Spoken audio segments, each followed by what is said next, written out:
Welcome in. Welcome in. We're back for another exciting episode. You have Mandy and Amani on your screen. Hi. Happy mid-June. Happy, There's a tax day. Today's a tax day of some sort. I don't know which one, but it's a tax day. It's Happy a tax day. It is. What did you do this weekend? What made you the most happy this weekend? Oh, Amani, we don't ever start off with that question. I love that. Thank you for asking. Of course. You know what made me the most happy this weekend is my husband and I didn't have any plans. We didn't make any plans. So we were available to do things as they popped up, which is very rare for us. We're a very planned out couple. And we went to the San Diego County Fair. And I love the fair. And, I felt very grateful because we both like the same things. Like we love to walk around the flower pavilion. We love the art. We love the weird dancers. We love like the animals, all the different things. So it's we're not on separate fair schedules. We're in it to win it together. And it was easy. So San Diego County Fair, if you buy a fair trip or train ticket, the fair thing is included. So it was like $20 both ways plus the fair. It was great. It was All right. wonderful. What about you? What made you happy? Two things. So I learned a new recipe, making a honey lemon chicken. It turned out great. Ooh, how'd you cook it? I did that yesterday. You flour it, so you lightly kind of bake or grill it. It's not really fried, it's lightly floured. Then you add in some chicken stock. You add in some honey, some lemon juice, some parsley, some garlic, a few spices and herbs, and then you cook it. And then at the end, you turn off the stove, but you cover it for like 5 minutes so it gets crispier. It was really good. So I added that to my repertoire. That's number one. Did you eat it with any sort of veggies or any accoutrement at all? What'd you do? How'd you dress that bad boy up on the side? Yes, with some rice, jasmine rice, and peas. Ooh, that's good. And then I went to stream, and then I came back and went to get some yogurt for dessert. So it was good. It was good. You love sweets. Amani's got a sweet tooth, everybody. He likes the sweets. So I have to stay away. But yesterday was a little bit, not really a cheat day because I ate pretty healthy, actually. That would be the only thing I cheated on, really, was the yogurt. And then one of my closest friends I've known since I was 7 years old was in town with his wife and his brother. So we went out to brunch yesterday. That was fun, too. Oh, yay. That's so fun. Did you get pancakes? Nope. I'm saving my pancakes, my one allotment per month. I'm going to save it for later in June. Okay. For those of you who've been listening or watching the show for 2 years now, Amani loves a stack of pancakes. I do. Talked about his pancakes, but this is the first time I think I registered that it's once a month. I didn't know you have a quota. I didn't realize that. I have a quota. Yes, I have a quota. That's fun. It is fun. So have you found some pancake places in Vegas now that you've got your new home? Not that not that is as good as like the Pancake House place from Manhattan Beach that I love. None yet.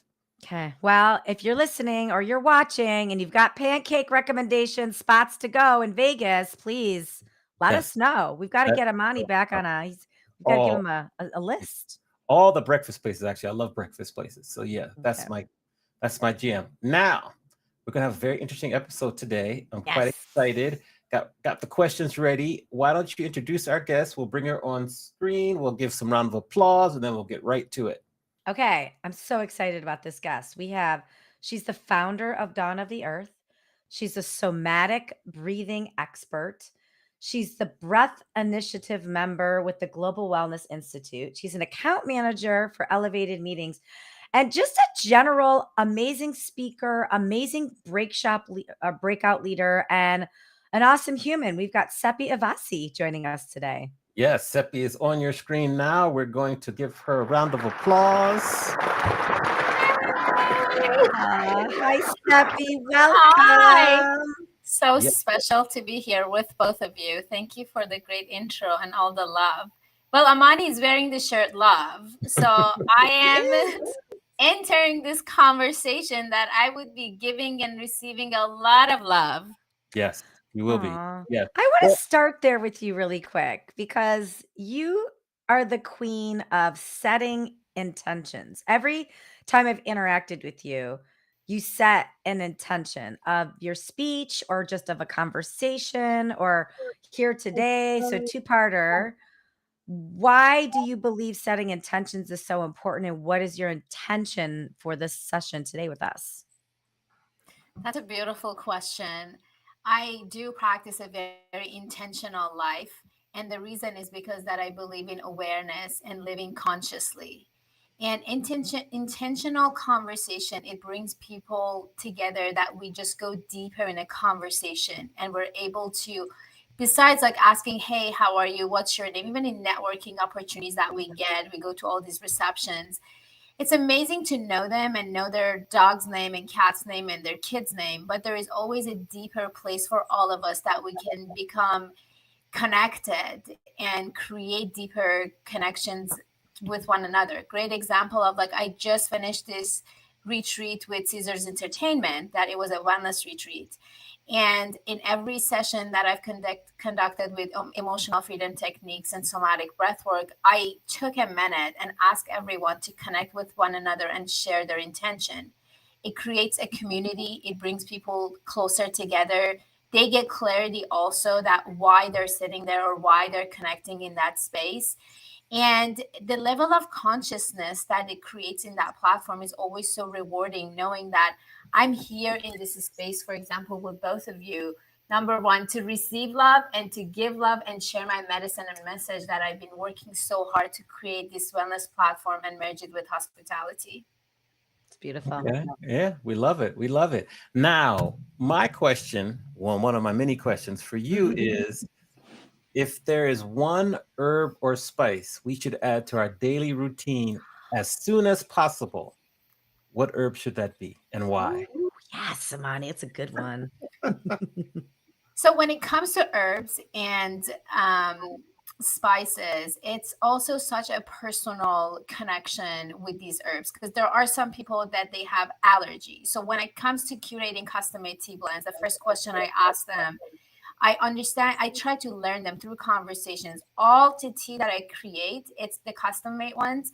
I take a time to talk to people, understand where they are, what kind of allergies they have, if they're dealing with some hormonal issues, which is very consistent when it comes to women. In general, with general public, sleeping is always one of the biggest challenges that people have. There are some herbs that helps anxiety, but again, like there are some herbs that I can say take lavender, which really helps you to calm your nerves. And I got feedback that people were did not like lavender. So Mhm. I would give you a few so they can pick and choose to see what really vibes with them, and it's really like helping them to connect.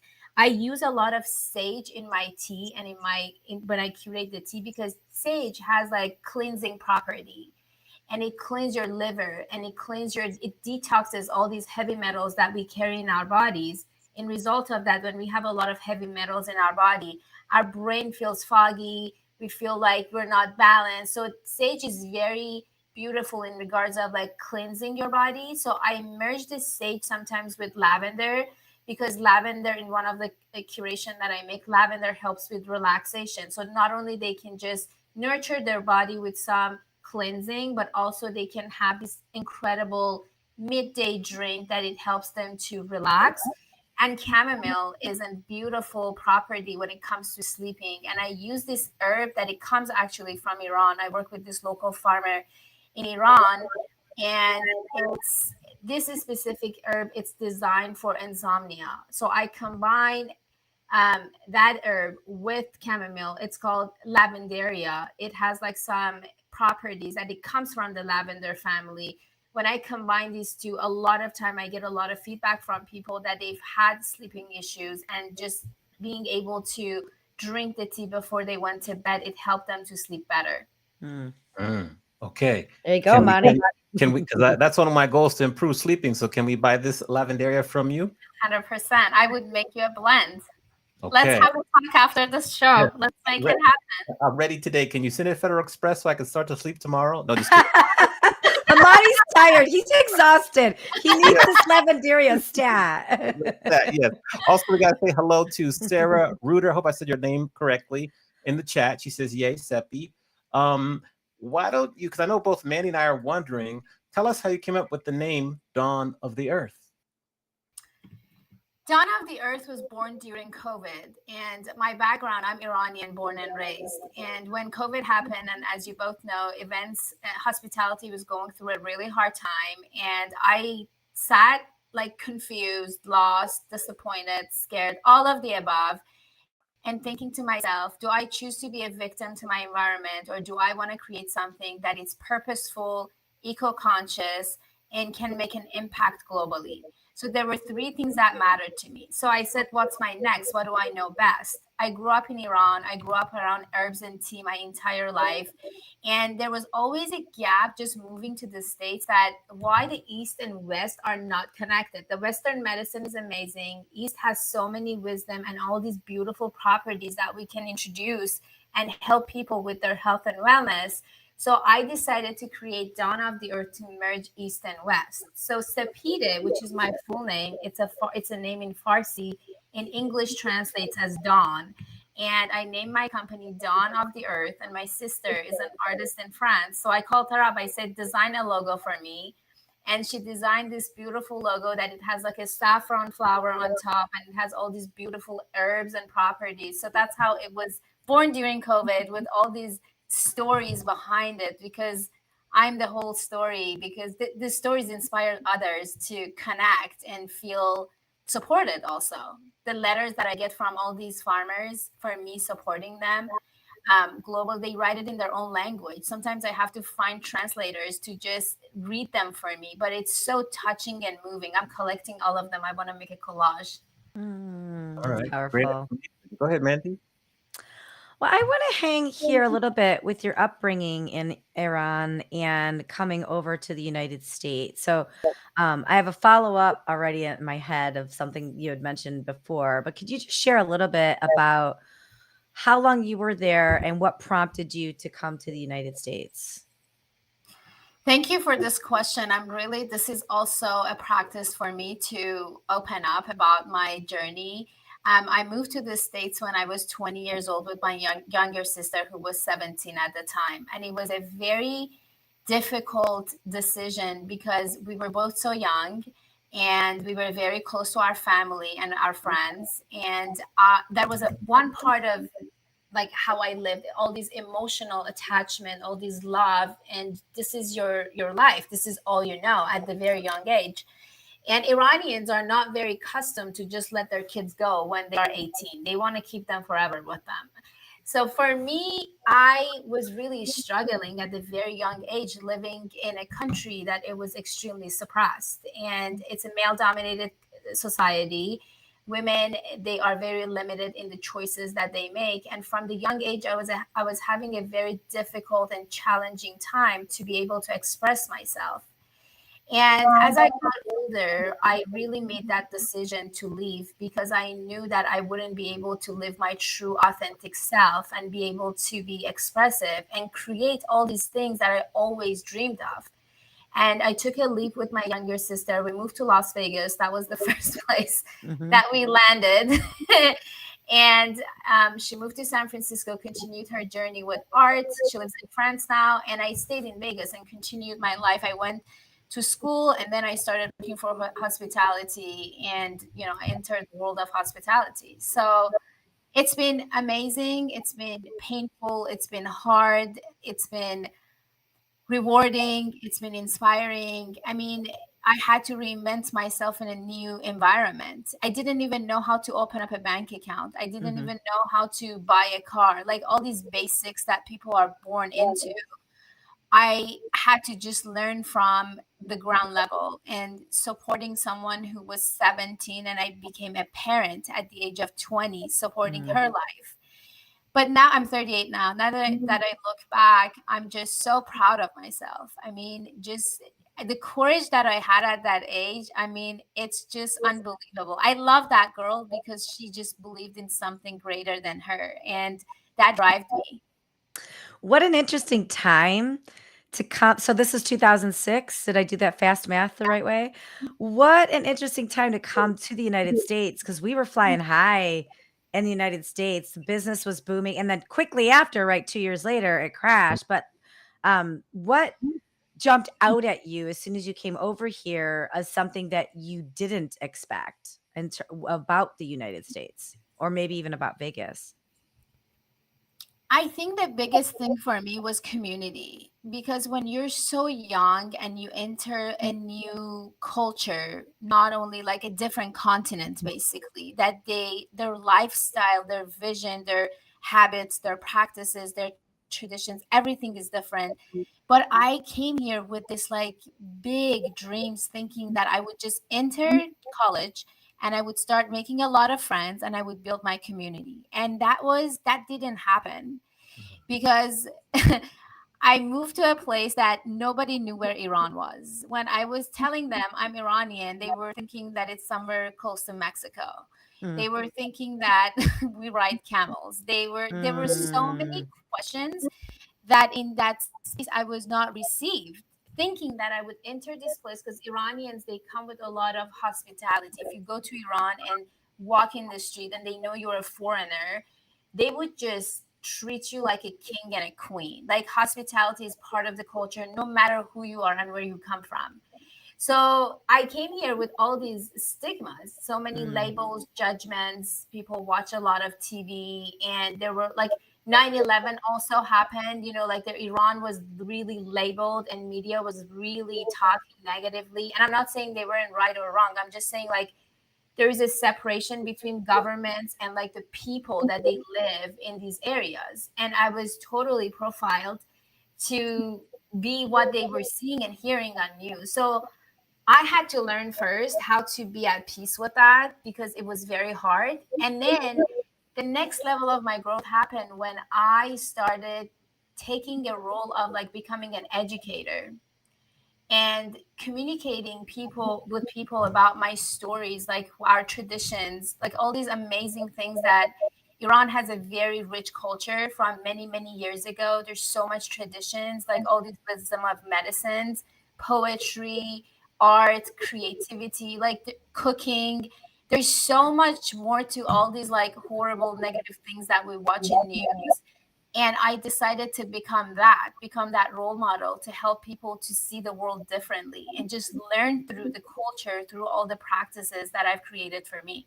That's beautiful. Okay, and Amani, I know you're gonna hate me. I just have one quick follow up. And then I'll zip it for like the rest. I promise. I promise. Amani's like, if you're just listening to the podcast, Amani's just edging his mouth towards the Yes. microphone, and then I'm like intercepting it, and then he's like, "Damn you, Mandy." Okay, okay. I promise. I promise.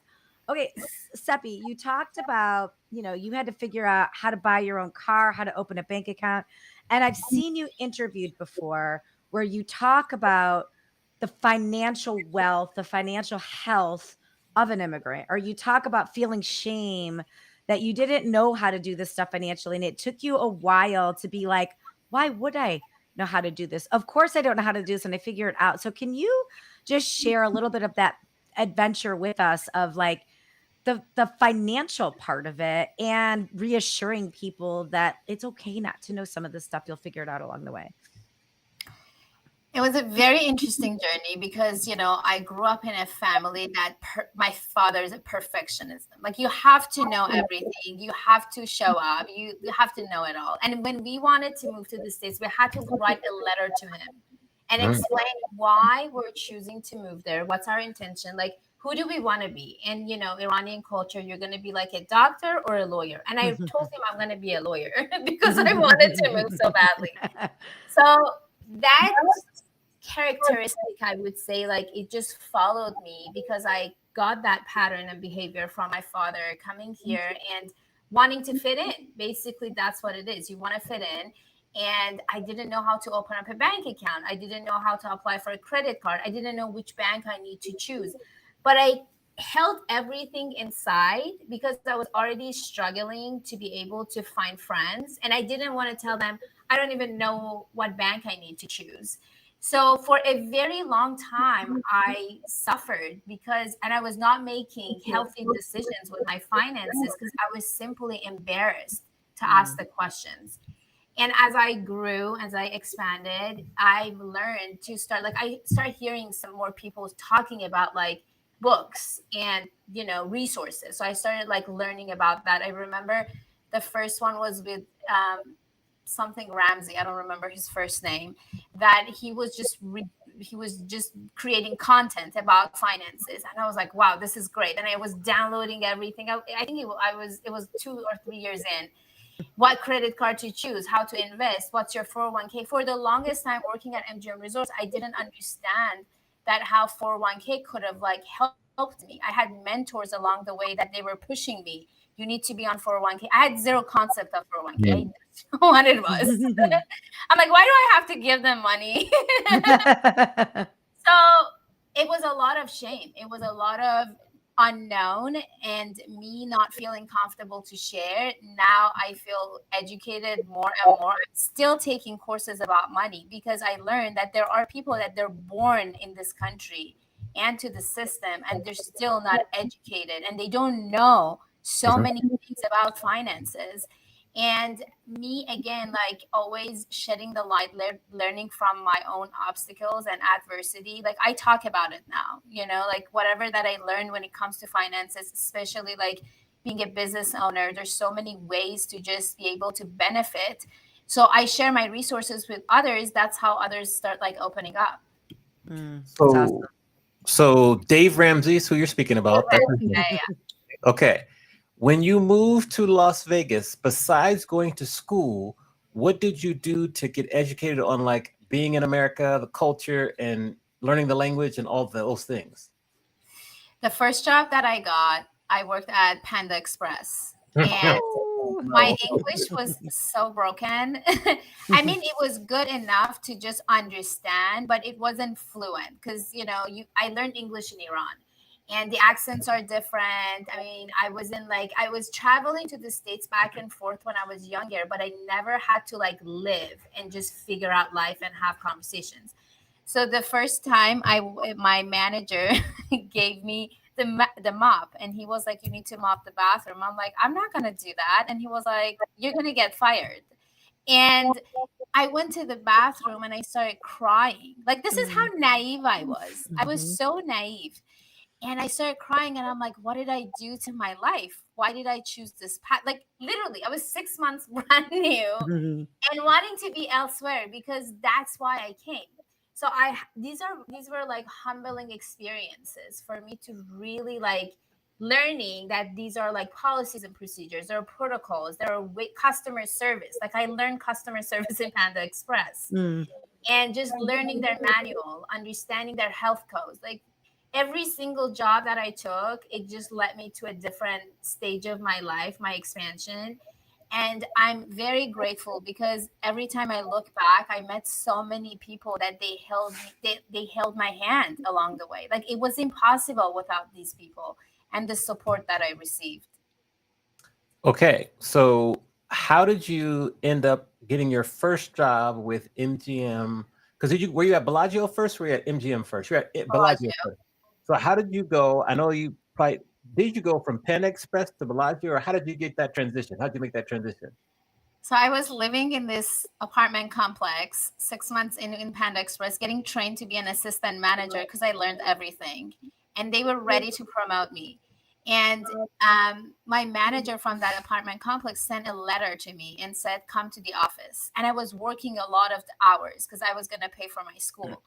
So one of these weekends I stopped by and she said, we're looking for a apartment agent, like to be able to rent the apartments. Are you interested? And I said, yes. It was perfect because that's where I lived and that's where I could work. And I didn't have to be worried about anything. And it was like a huge change in my life. I said yes. I learned all the contracts. So that's how I got into the contract world, by the way. That was my first That's contract. great. And I remember at the time there were no Google. So I had these dictionaries that I used to take these contracts home every night and just finding all these words that I didn't know what it meant and just looking them up. And still I didn't understand because it was a lot of legal stuff and all of that things that I had to learn.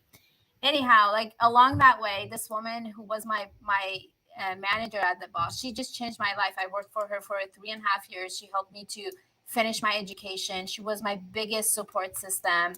And I was going to school at the time, and there was this gentleman who was in my class, in my accounting class, who was the executive director of horticulture at Bellagio. Mm. And it was around the time economy was bad. It crashed. No one was hiring. And I really wanted, the first time I walked to Bellagio, I was with my sister and I said, I want to work here. I know I'm going to be working here. And I just knew it. So he said he was working for Bellagio for horticulture. And I had a conversation with him and I said, just hire me.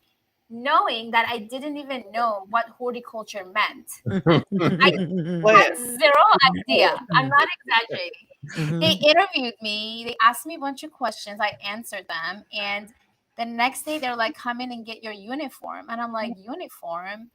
And they said, yeah, you need to wear a uniform. So I went and I got the uniform and I started working in horticulture, doing the conservatory. And then I got hired to do all the watering the plants in Yeah. all the executive offices at Bellagio. So everybody knew me. Everyone, all these executives, they knew me. They're like, who is this girl walking around watering our plants? It's Seppi the plant lady. Yeah. The best plant lady ever. Yeah. Yes, that's how it led to starting working at MGM at Bellagio and knowing all these incredible people along the way. Tim Glanzer, who is like the CEO of Elevated Meetings, him and I used to talk about travels all the time. He was pretty like well diverse and we had like a lot in common.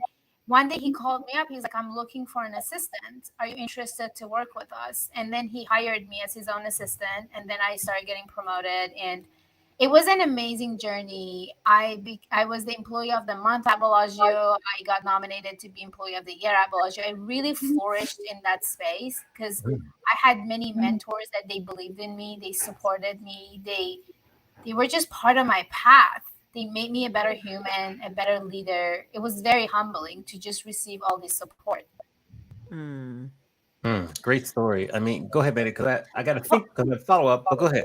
I don't have a question. It's more just like a takeaway. I think, especially in hospitality, of like, had you not had people lift you up or mentor you or hold your hand or take you, your life could have taken so many different spins. I just think what you just said is an inspiring motivational reminder for all of us to ask that question, like, hey, do you want to be an assistant? Hey, do you want to work in horticulture? Hey, do you want to come see what goes on in the convention services department for the day? Like, I think it's just a good reminder to ask the question and practice to lift people up, because if people wouldn't have done that for you, who knows what if it would have happened.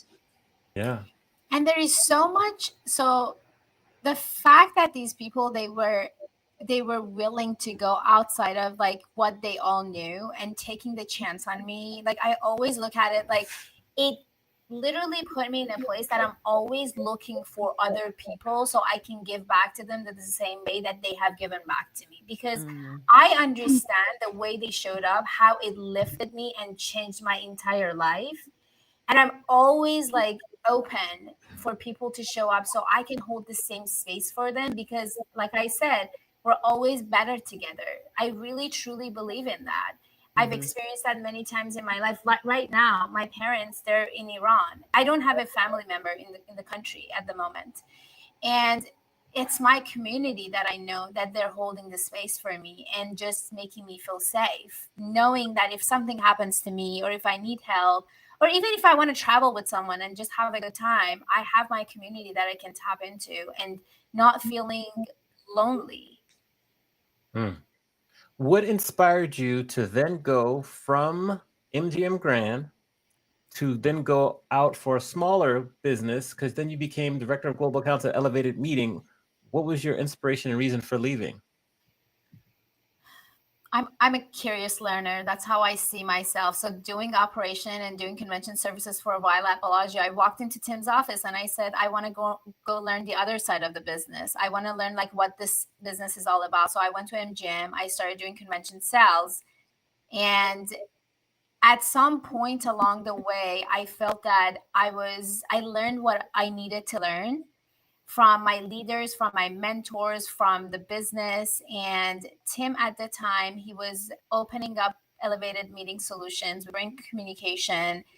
And end of 2000, he already started the company. And I left end of 2018, just being ready to take the leap and starting a new journey, because I wanted to have my own business. I've always envisioned this. I always knew that. And I was ready at the time. I had the contact, I've done the work, I had a great network. And yeah, I moved to Los Angeles. I left Vegas. I moved to Los Angeles. I wanted to be close to the nature, to the ocean. I just wanted to change everything again, like just reset and join Elevated. And a year after, COVID happened Yeah, and we had to like pivot again, and that's how Dawn of the Earth was born right after that. Mm. All interesting. right. Well, let's get to Dawn of the Earth. What is somatic breathing? Tell us all about somatic breathing. Somatic breathing, soma means body, it's a Greek name. And the reason I got really interested to explore this concept, like I mentioned, I come from a very suppressed country, and suppression and repression, it creates trauma in your body cells. And I was really realizing that a lot of illnesses that was showing up in my body or the way I've been reacting to certain situation, I really started studying these things. And I was fascinated that how these trapped emotions can really guide you through your life without understanding that all these reactive emotions that we have is in result of like not processed emotions and trapped emotions in our body. So I took some, and I had a lot of like body movements when I was meditating, because I started doing all these work like years ago when I was in Vegas. And I had all these like shakes and body movements that I had no explanation for. And when I learned about somatic breath work, one of the biggest things they talk about is like this is a way for body to release the trapped emotions. So I took the course. It was a big commitment, and I started doing all these practices at home, like just like working through it and learning how the mind and body and soul are connected. And one day I woke up and I felt this incredible space in my body.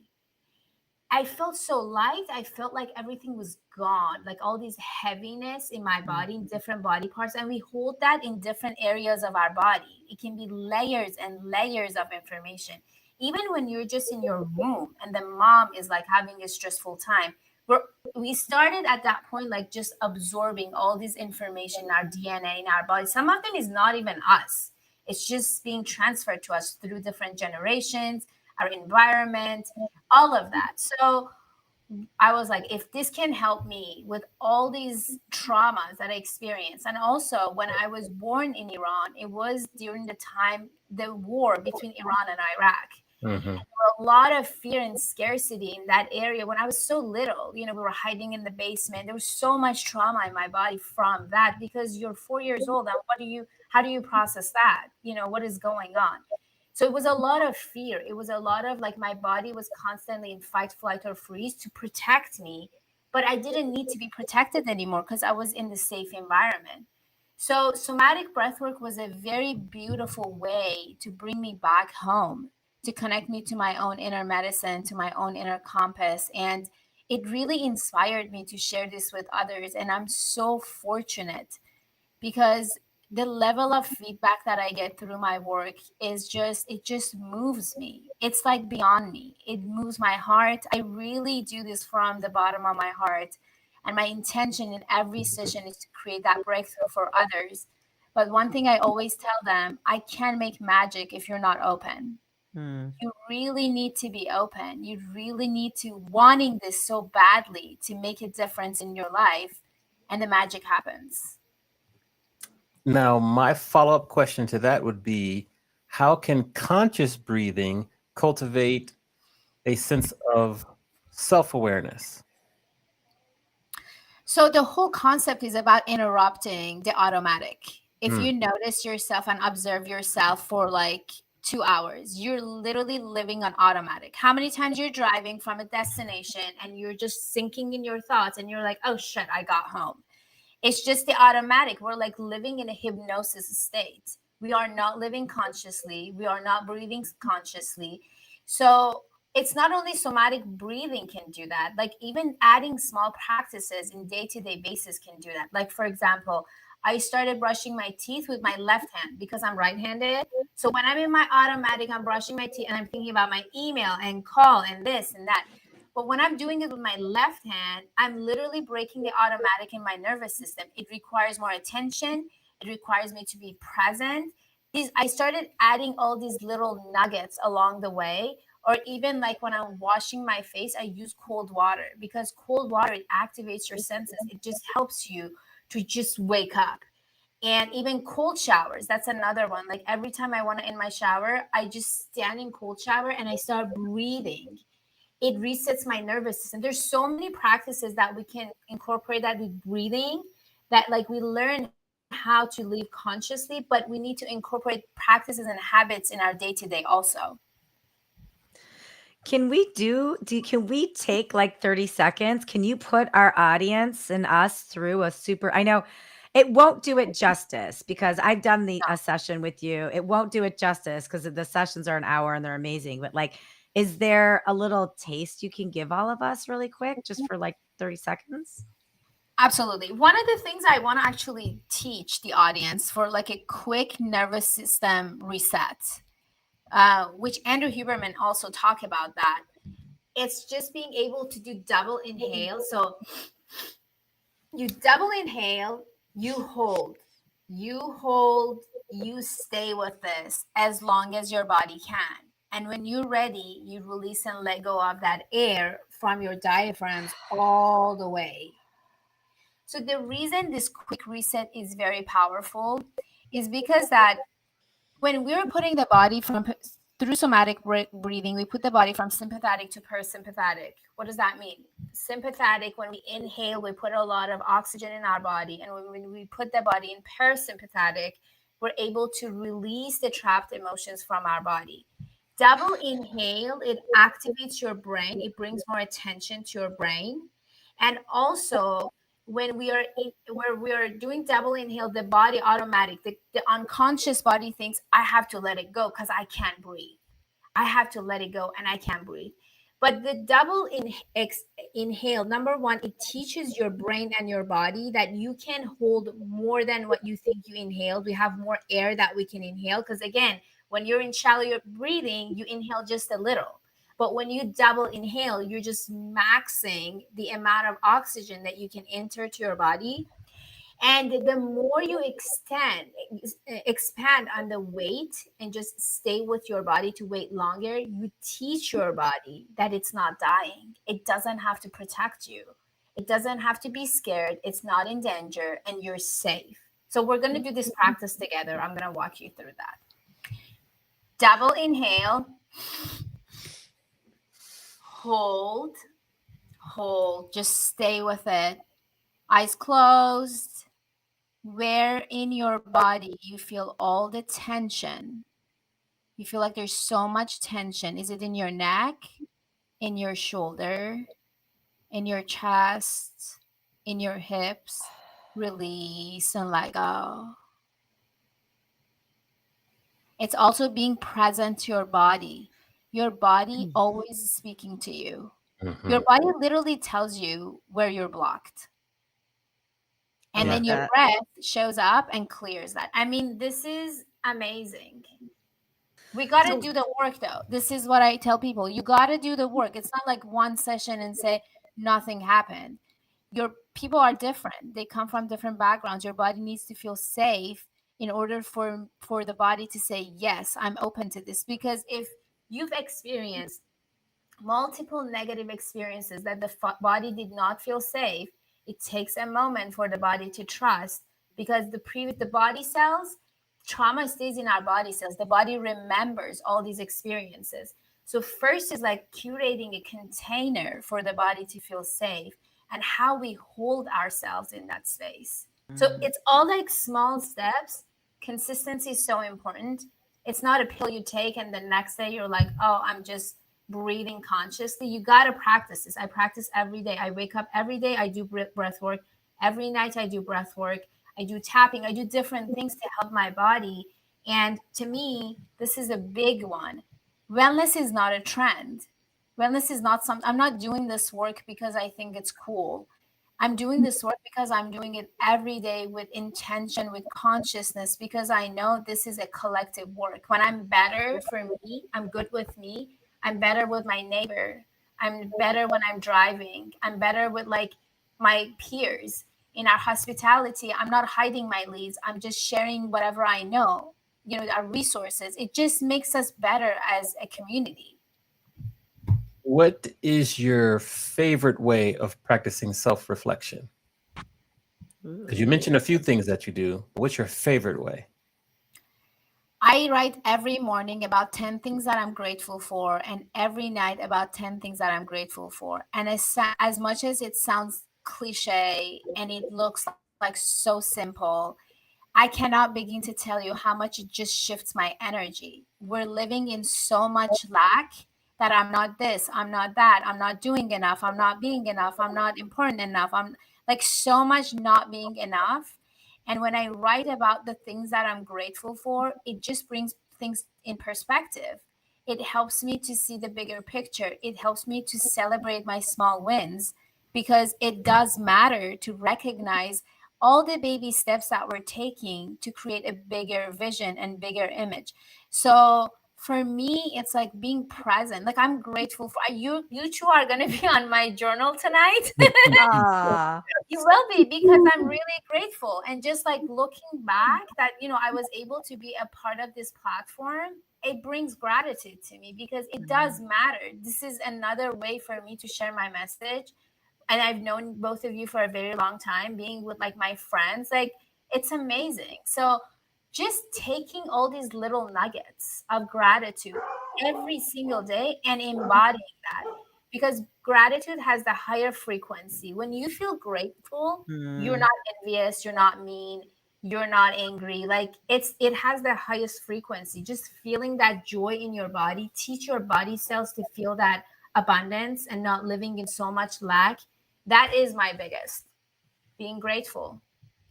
Now, we've come to the time in the interview where now we flip the script and let you ask both Mandy and myself a question. So, what? Nothing is off limits. What question do you want to ask, and who do you want to ask a question to first? And they could be two different questions for Mandy and me. Where do you want to start first? I wanted to ask something deeper, because you ooh. both know I'm pretty deep. And Yeah. we talked about the intention. Sarah Ruder, who's on this call, and we just launched this incredible platform. It's called Pause Movement. And it's designed for industry people. Every Monday for 20 minutes, we bring people together and basically give them the tools to have an intentional week. When we were designing this, it was a moment for me to choose the right partner, because this creation really meant something to me. And just knowing Sarah and just working through all our in our visions and alignment, it incredible to find your person who sees it the way that you see it. So my question for both of you, coming from that space of creation, what makes you choose one another? Like, what was the Ah. intention behind that you decided to create this incredible platform for all of us? Mandy, you want to go first? You go first. I feel like I always answer this one first. You go first. We'll switch it up here. We'll switch it up. I think for me, we got along so well and we fed off each other so nicely when we did the WeCon 2022, right? It was Yeah, WeCon nice one too. 2022 show for MPI Southern California. And we have a lot in common. We're authors, we're educators, we're speakers. So we had a lot in common. We fed off each other well, and it was just good energy. Just like you said, like gratitude is the highest vibration. But when we were around each other, you could just feel the good energy. So Mandy had the idea. I was like, yeah, let's do it. Let's try it out. And that's kind of my perspective in terms of why we chose each other. What would you like to add, Mandy? Well, I love that. I think we chose each other, but I think the thing chose us too, because I think there were so many circumstances. I had never met Amani before. And all of a sudden, Amani was placed into my world, not just with MPI. There was all these other little things. Like I bumped into him at the larger MPI conference. We worked together in a speaker situation. He was the only other person in industry I knew that wrote a book, and he wrote it before I did, or maybe we did at the same time. I don't remember, but like I saw he kept popping up for me, and I kept thinking, well, it would be silly to not get to know him more. And then, like Amani said, when we got to know each other, we do vibe off each other. We're very different people, but we both have great intentions. And I there's so much about what he does that I wanted to learn, and there's stuff that I do that he wanted to learn. So like from a creative standpoint, we do challenge each other, we lift each other, and I think, like, I want to say we brought this to each other, but I really think the thing brought us together, I like that love bigger the answer. space. Yeah. Yeah. Yes, Yeah. I love that. And Okay. you both said yes. Yes, we did. We we did say yes. We had no idea what we were doing. I didn't, at least, and we just figured it out along the way. Yeah. roll with What it. did you learn from one another? Oh, that's good. Let me see here. So here I'll answer that first. So what I've learned from Mandy so far, because I learn something every day, is just like in terms of business, like follow up, just how she's always good with following up with clients, just really persistent, and really how you juggle.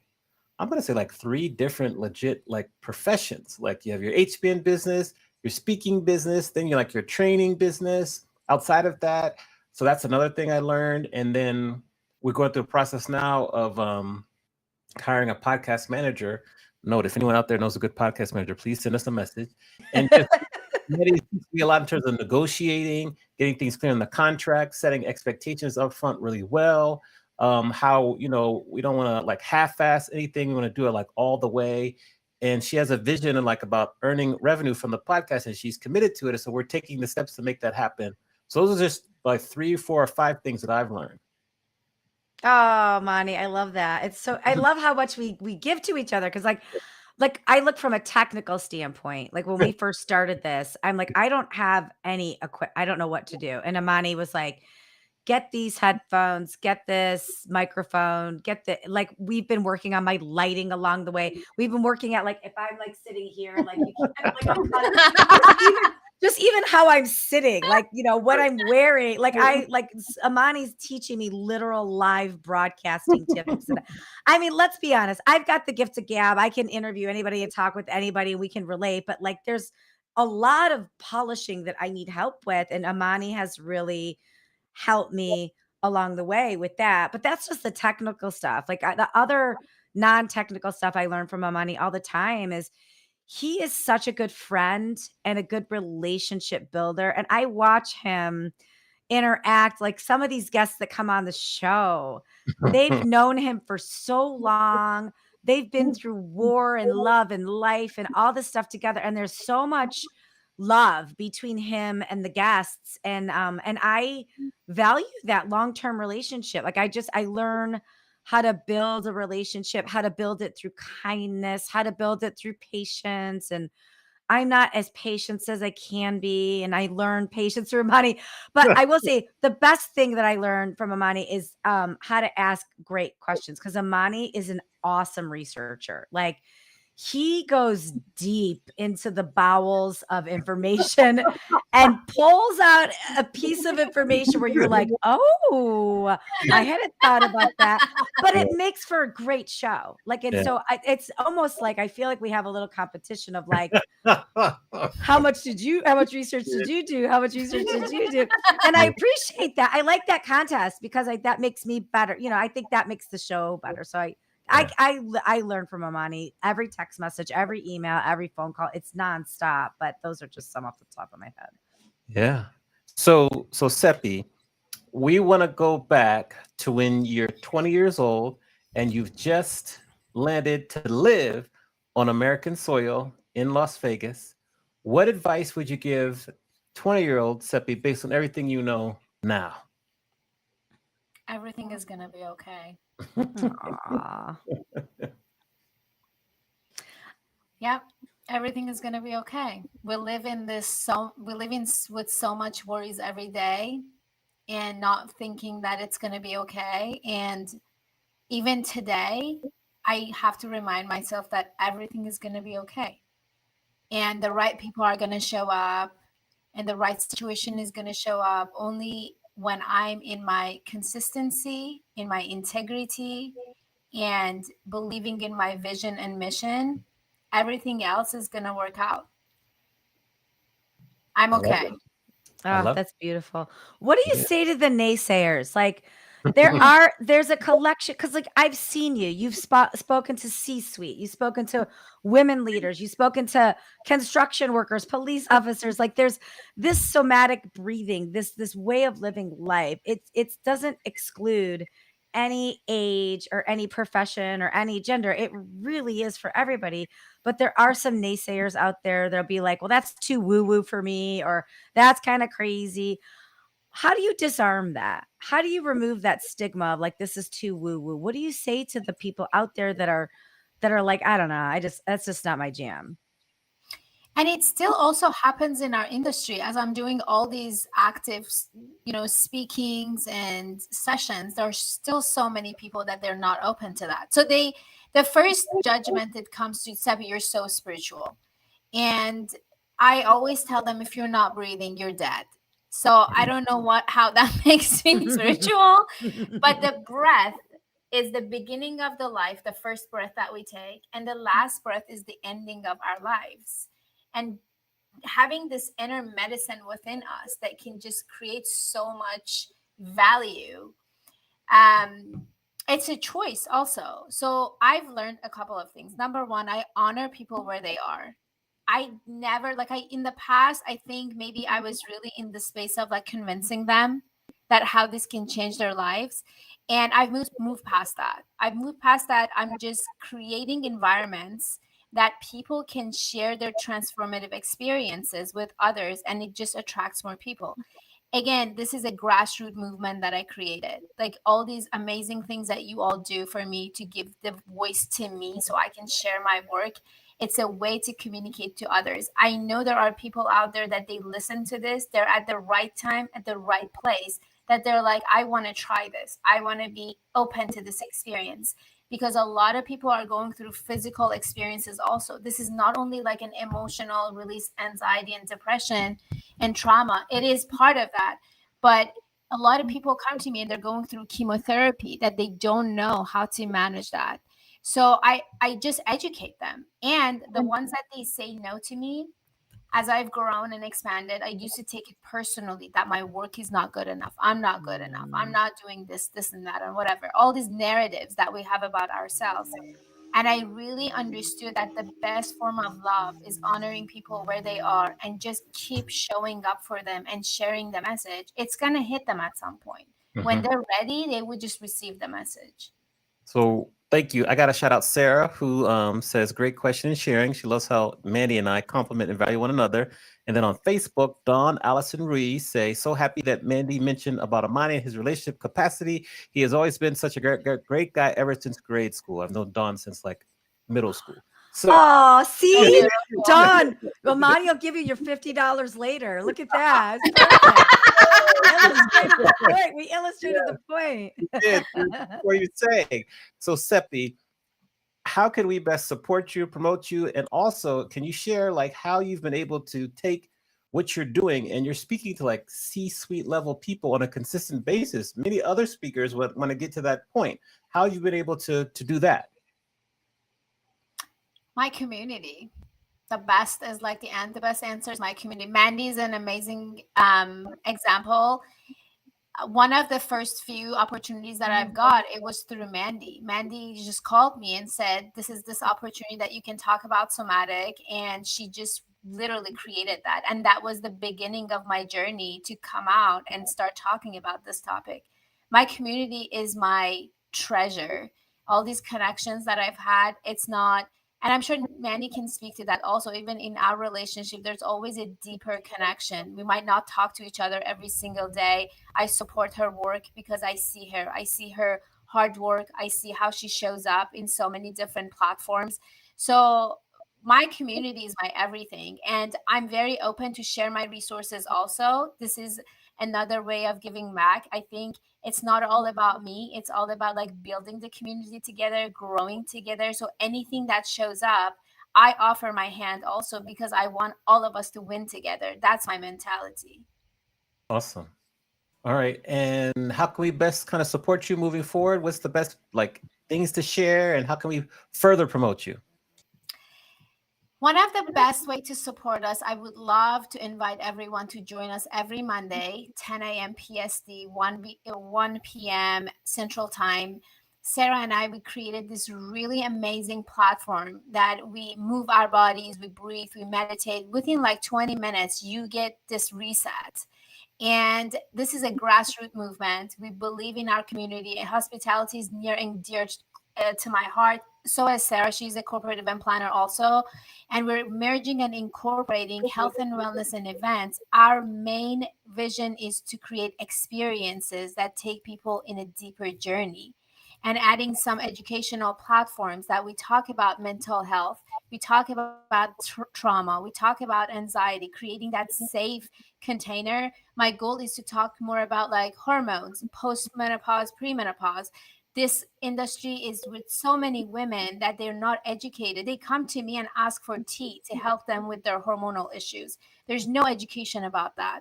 So, pause movement is just having this incredible vision to support the industry and also help them with their mental health and just be better for our clients also. So, LinkedIn is amazing. Showing up with the pause movement, this community that we're creating is all about connections, feeling safe, share your feelings, be open. Yeah, All right. reach out. And I think with that, Mandy will give you a round of applause. So well done. Mandy. Yes. Yay. Good job, That was my Seppi. goal. So beautiful. Yes, yes. And we're going to put you back in the green room really quickly. We'll be back to you in a moment and we'll close out the show. But thanks again for just sharing such great information. Your story. I love your story. We need to hear your story more because it's really, really impactful. So thank you for sharing your story. Thank you Anything for else? having me. Anything else to add, Mandy? I mean, if you're not breathing, you're dead. That's my big takeaway. So thank you, because we do need a reminder to breathe. Like even as you were talking, I was like, oh, I forgot to breathe. I was breathing, like you're just like Yeah. breathing. Yeah, if you're not breathing, you're dead. So thank you, Seppi. You are a beautiful human. What you have to offer the world is spectacular, and I'm excited to continue to see you soar. We appreciate you Thank being you. here today. Thank you Yeah. both. Yes, yes. Right back at you. Thank you. All right, Mandy, another great episode. Yeah. Who do we have to look forward to next week? We have a real firecracker again. Another firecracker. We have Jamie Sigler O'Grady, who's the founder of JPR, Mhm. one of the top PR firms, lifestyle and hospitality.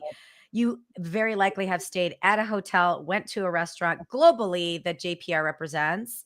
And Jamie created it more than 20 years ago. So it's a huge, huge opportunity that we have her on the show. I'm excited. And I will actually be in Berlin next week on Monday. So it'll be 10 o'clock my time, 1 o'clock your time while we're doing the interview. So Wow. who knows what weird German things I'll be into at that point. It'll be fun for everybody. Yeah. All right. Good. You're going Yeah. right in the middle of like the European Championships for soccer or football. So it's going to be pretty Yeah. exciting in the country because it's a big thing. Yeah, so Italy and Croatia, my home country Croatia and my other family Italy, they play each other on Monday. But I can't figure out how to make it work. So I'm sure I'll watch it because it's 9 o'clock there. So I'm sure I'll watch it with some Germans or something. All And right. then I'll hop on our show at 10. So you're Very good. gonna get a real fun version of Mandy. Yeah. We're going to get Mandy 10 o'clock p.m. after German beer, Mandy, but that's good. That'd be fun. Thank you all for watching. Make sure to rate, review the podcast and live stream on the platforms you're watching us on. Share with a friend, subscribe, leave us a review. And with that, we will see you all next week. And thank you for watching and listening. Bye, everyone. Thank you. Bye. Have a good day.